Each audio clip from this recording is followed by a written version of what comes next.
All right, this is a quick home inspection overview of unit 13283. We have here, we're going to start in the attic.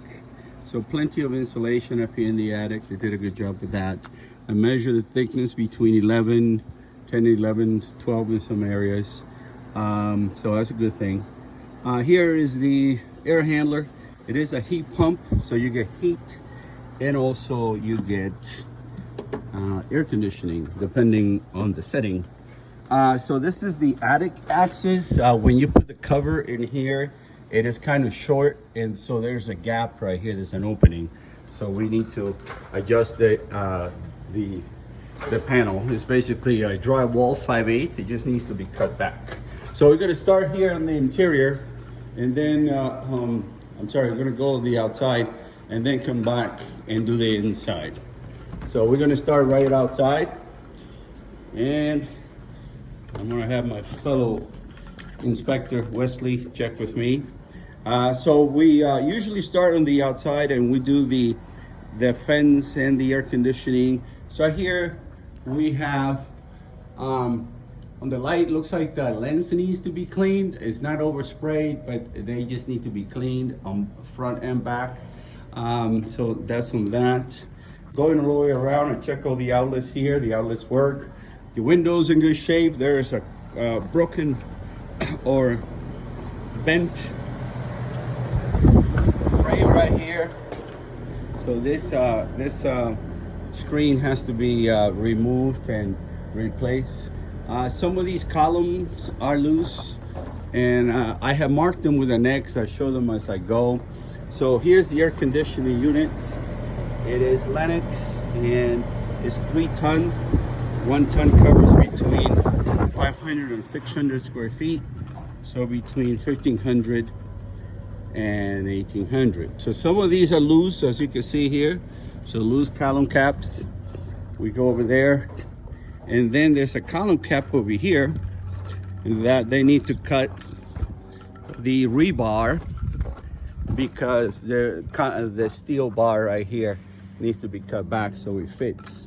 Okay, so the stem wall has to be complete, painted. Then the downspouts here painted to match existing.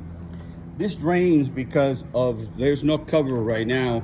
My suggestion is that they clean them, because we got some of the debris that went inside. So it drains the patio, and it also, the backyard, and it also drains the gutters. On this particular gutter, downspout to paint the straps to match the existing. Again, some of these column caps are loose. Here's another one like this. So basically, I marked him with an X, so it'll be easy to identify. And again, the stem wall. On this fence, recommendation is that it has the sealant. It doesn't seem like it was painted with the sealant. So what happens, it gets the weather damaged, and it gets, then it goes bad. The wood starts to rot too early. So here's the main electrical panel. I opened the inside here to make sure that everything is properly sized, and the proper gauge on the conduit and on the wires, and there's no double tap on the breakers, and there's nothing burnt. I did trip the kitchen GFCI, so it's tripped right here. So I'm going to reset it. This is how you would test it, like this. So anything close to closer than 6 feet to the water source in the kitchen or bathroom needs to be GFCI protected. This is a shut-off valve. The main shut-off valve will be here. This is a regulation, pressure regulator. That would be if there's too much pressure or little pressure, you turn it right here. This one has an anti-siphon valve, so you don't need that valve out here. It has it internally. I did put on the irrigation or the drip system, and it was coming down okay, the way it's supposed to. On this here, I recommend that they paint behind here. As you can see, there's no paint there, and also up here. So what happens is when the sun hits it, eventually it's going to recess back and it's going to look like this. So recommendation that it's painted. Splash guards will be needed here. Otherwise, I start digging in here into the foundation. It's a gap right here, inside here. And also these lenses would have to be cleaned. Okay, so then coming inside, I start in one location of the house. I go all the way around.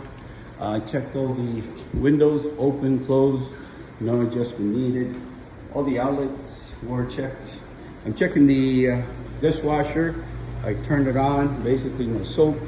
All the appliances work. I checked the microwave. And let me shut off this fan now. So all these appliances work. I got pictures with those. Coming inside, down this way to get into the garage. Laundry room, we check for power to the units, and we make sure that the connection, it's okay and there's no corrosion in there. So there's power to the units. We don't run a cycle.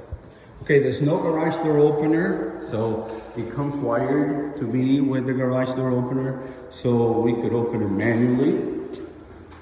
So let's do that.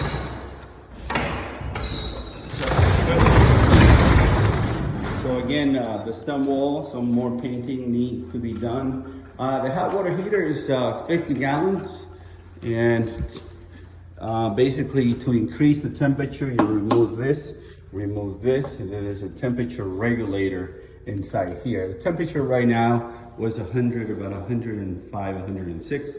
Recommended between 115, 120, never higher than 125. You can see here, it tells you that.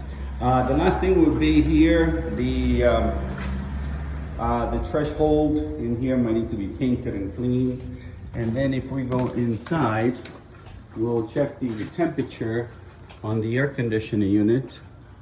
These passing through air vents is to exchange air from one place to the other. They would need to be cleaned.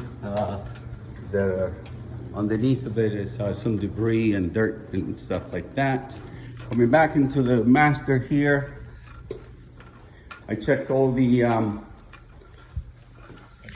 shut-off valves. They're push and pull shut-off valves. Also the toilet push and pull.